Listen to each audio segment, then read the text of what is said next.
הזאת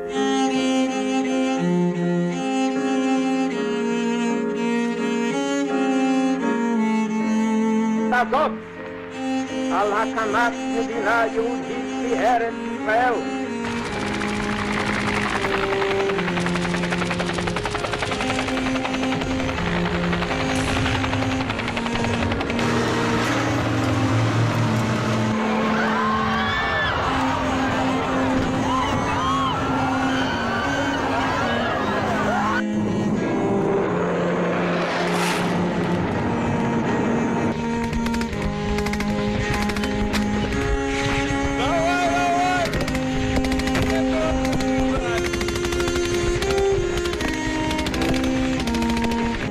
After a firefight, they killed Osama bin Laden.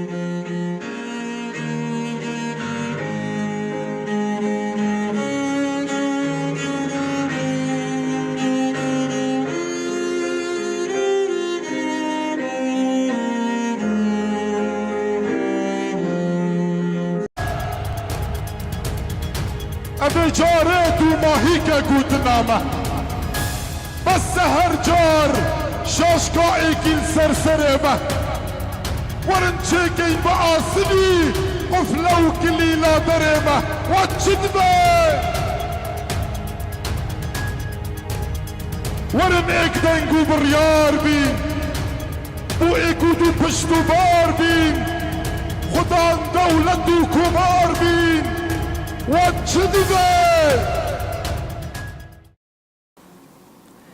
Debido a la fuerza y al aumento de su poder en la guerra contra ISIS, las autoridades kurdas, contando con el apoyo de las minorías residentes en el norte de Irak, destacándose a los cristianos asirios y armenios y a la minoría yazidí, se reunieron en Erbil el 7 de junio de 2017 para convocar un referéndum independentista para el 25 de septiembre. El gobierno iraquí aún estaba centrado en la batalla por la liberación de Mosul, que aún estaba en poder de los yihadistas, y en un principio no mostró una férrea resistencia al referéndum, debido a que los peshmergas kurdos eran parte fundamental en la lucha contra ISIS en Mosul, en Tal Afar y en la zona de la frontera con Siria. La primera reacción contundente en oposición al referéndum fue la de Turquía, que llegó a amenazar a los kurdos con invadirlos si se realizaba el referéndum. El gobierno sirio también se mostró en contra, produciéndose cierta tensión con las milicias kurdas sirias. Solo la mediación rusa evitó que los kurdos sirios y el gobierno sirio rompieran su alianza contra ISIS y el ELS en un momento tan crucial como el inicio de la ofensiva para liberar Deir ez-Zor. Irán también condenó la convocatoria del referéndum e incluso sancionó económicamente al Kurdistán iraquí y presionó al gobierno iraquí para que actuara lo más rápidamente posible e impidiera que se realizara el referéndum. Pese a que Rusia es un ancestral aliado de los kurdos, el gobierno de Putin logró extender su influencia y mejorar sus relaciones con el gobierno iraquí, lo que supuso una cierta esperanza kurda en que Rusia podría mediar para que el Kurdistán pudiera independizarse. Pero Putin jugó muy bien sus cartas diplomáticas.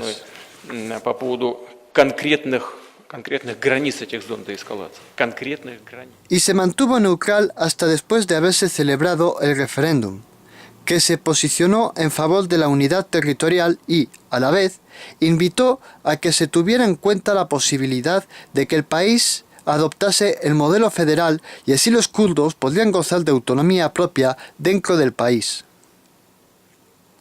Estados Unidos, en cuanto los kurdos detuvieron la ofensiva de ISIS en el 2015, tanto en el norte de Irak como en el de Siria, intentó ganarse a la causa kurda para ponerla contra Rusia e intentar usar a los kurdos en Siria para que Assad perdiera poder. Pero su política tan caótica en Oriente solo ha conseguido perder su influencia en la zona. Estados Unidos rechazó el referéndum, pidiendo a los kurdos que lo retrasaran, ya que ponía en peligro la unidad del país en su lucha contra ISIS. Reino Unido, Francia y Alemania secundaron a Estados Unidos. Arabia Saudí se mostró en contra del referéndum. Solo Israel apoyó el referéndum y se comprometió a reconocer la independencia del Kurdistán iraquí en cuanto fuera declarada. Los intereses de Israel son muy claros: el mantenimiento de la desestabilidad de la región para que sus enemigos pierdan terreno y fuerza, además de contar con un aliado que, en caso de guerra contra Siria, fuera una amenaza para la retaguardia siria. Tras el anuncio oficial de la liberación de Mosul el 10 de julio, pese a que los combates no cesaran hasta una semana después, supuso que el gobierno iraquí ya no necesitaba centrarse solo en la liberación de la ciudad y dio comienzo a moverse diplomáticamente contra el referéndum. Frente a las amenazas de invasión turca, el gobierno iraquí declaró que aquel asunto solo pertenecía al gobierno iraquí y que cualquier invasión sería tomada como una agresión contra todo el país. Dieron comienzo las tensiones políticas entre los kurdos y el gobierno iraquí, el cual contó con el apoyo chií, que desde el primer momento los chiíes amenazaron con atacar el Kurdistán iraquí. Sin embargo, el gobierno logró calmar a los chiíes, recordándoles que, en donde había que concentrar las fuerzas era en la lucha contra ISIS, el enemigo común. De esta manera, se evitó que la unidad entre chiíes, suníes y kurdos se rompiera demasiado pronto. El 21 de septiembre dio comienzo la ofensiva iraquí en Jawija, cruzando el Tigris desde Sharqat y Jadlaniyah, además de atacar por el noroeste. Llegando en 2 días a la orilla del río Pequeño Zab. Un día antes del referéndum, el ejército turco realizó maniobras cerca de la frontera con Irak en la zona de Silopi, mientras que el ejército iraní realizó unas maniobras militares en la frontera con Irak y bombardeó Haji Omeran, en donde los iraníes creen que varios partidos kurdo-iraníes exiliados tienen sus sedes.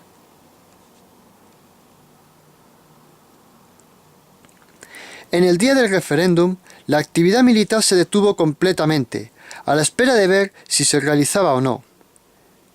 3.305.925 personas participaron en el referéndum. El 92,73% de los votos fueron a favor de la independencia frente a un escaso 7,27%. Masoud Barzani, el presidente del Kurdistán iraquí, al saberse los resultados, declaró que la independencia no iba a ser inmediata y que ofrecía un diálogo al gobierno iraquí para negociar la independencia. Sin embargo, al-Abadi, que en el próximo año deberá afrontar las próximas elecciones legislativas y está muy presionado por la oposición, aceptó que negociaría si los kurdos anulaban el resultado del referéndum. Sin embargo, ese mismo día se hizo público que un pequeño contingente de fuerzas iraquíes participaron en las maniobras turcas en Silopi, para presionar aún más a los kurdos. Abadi amenazó con bloquear económicamente al Kurdistán, prohibiendo a las aerolíneas aterrizar en los aeropuertos de Erbil y Suleimaniyah, que además están controlados y administrados por el gobierno iraquí. Mientras tanto, Irán bloqueó su frontera en el Kurdistán iraquí, impidiendo el paso de cualquier persona. En la ciudad de Sanandaj, los kurdo-iraníes realizaron una manifestación en apoyo al referéndum.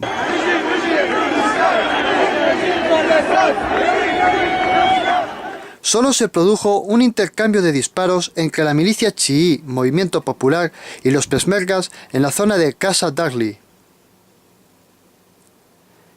El gobierno kurdo de Kirkuk tuvo que pedir a los milicianos que no celebraran el referéndum con disparos al aire, para evitar que las fuerzas gubernamentales que estaban haciendo la ofensiva hacia Jawija pensaran que les estaban disparando y se produjera, por error, un choque entre ambas fuerzas.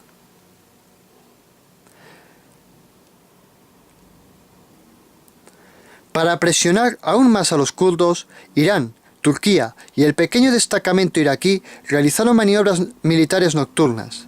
La Fuerza Aérea Turca envió drones a sobrevolar el Kurdistán iraquí durante los días sucesivos, aparte de incrementar sus misiones de bombardeo contra posiciones del PKK.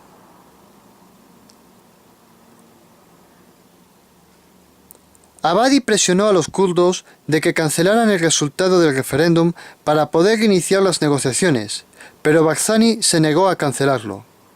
Abadi, también presionado tanto por la oposición como por Irán, Turquía y Siria, no tuvo más remedio que amenazar a los kurdos de invadirlos si no cancelaban el resultado de las votaciones.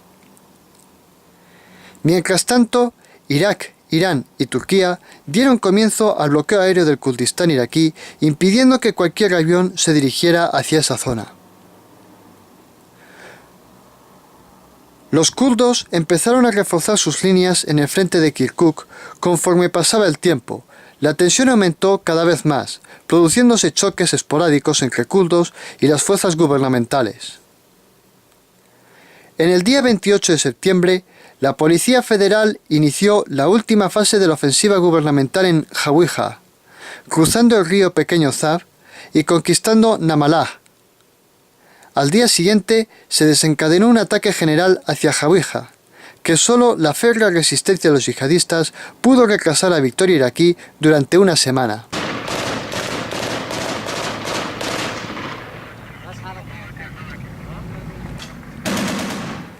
La tensión entre el gobierno iraquí y el kurdo fue en aumento con el incremento de las presiones de Abadi, que fueron apoyadas por Estados Unidos cuando la Casa Blanca suspendió el pago de los salarios de los peshmergas.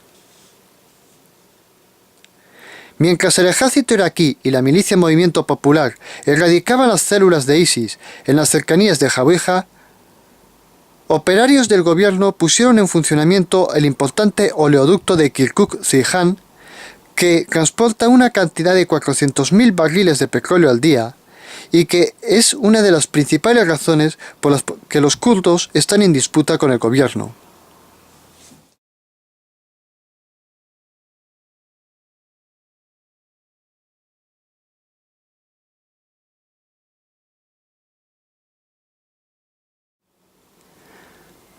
En vista de que los kurdos no cedieron a las presiones del gobierno, el 12 de octubre, la 9ª División empezó a desplegarse en torno al frente de Kirkuk.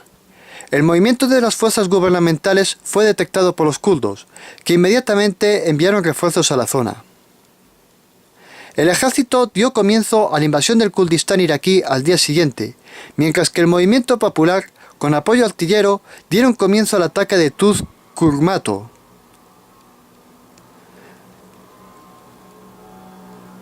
Las fuerzas iraquíes atacaron Kirkuk desde 3 puntos distintos. Por el norte lanzó un movimiento envolvente, mientras que el centro y el flanco derecho atacaron la ciudad por 2 puntos distintos, logrando hacerse con ella el lunes 16 de octubre.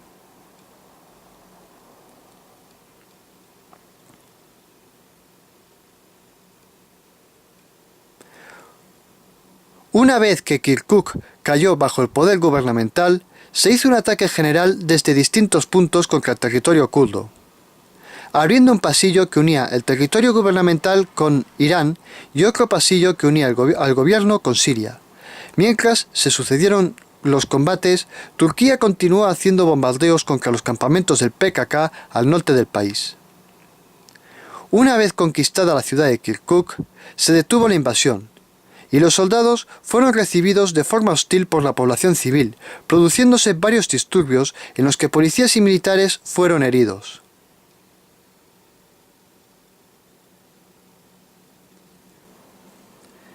Posteriormente, el ejército iraquí prosiguió su avance al norte de Kirkuk en dirección a Erbil, deteniéndose en el río Pequeño Zab. Desde el 19 de octubre, el frente quedó estancado, y esta ha sido toda la actualidad del Kurdistán iraquí desde su referéndum el 25 de septiembre hasta su invasión.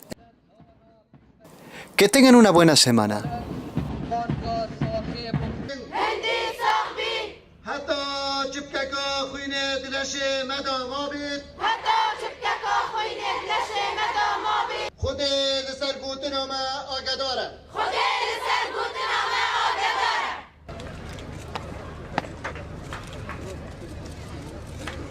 بس بزحمة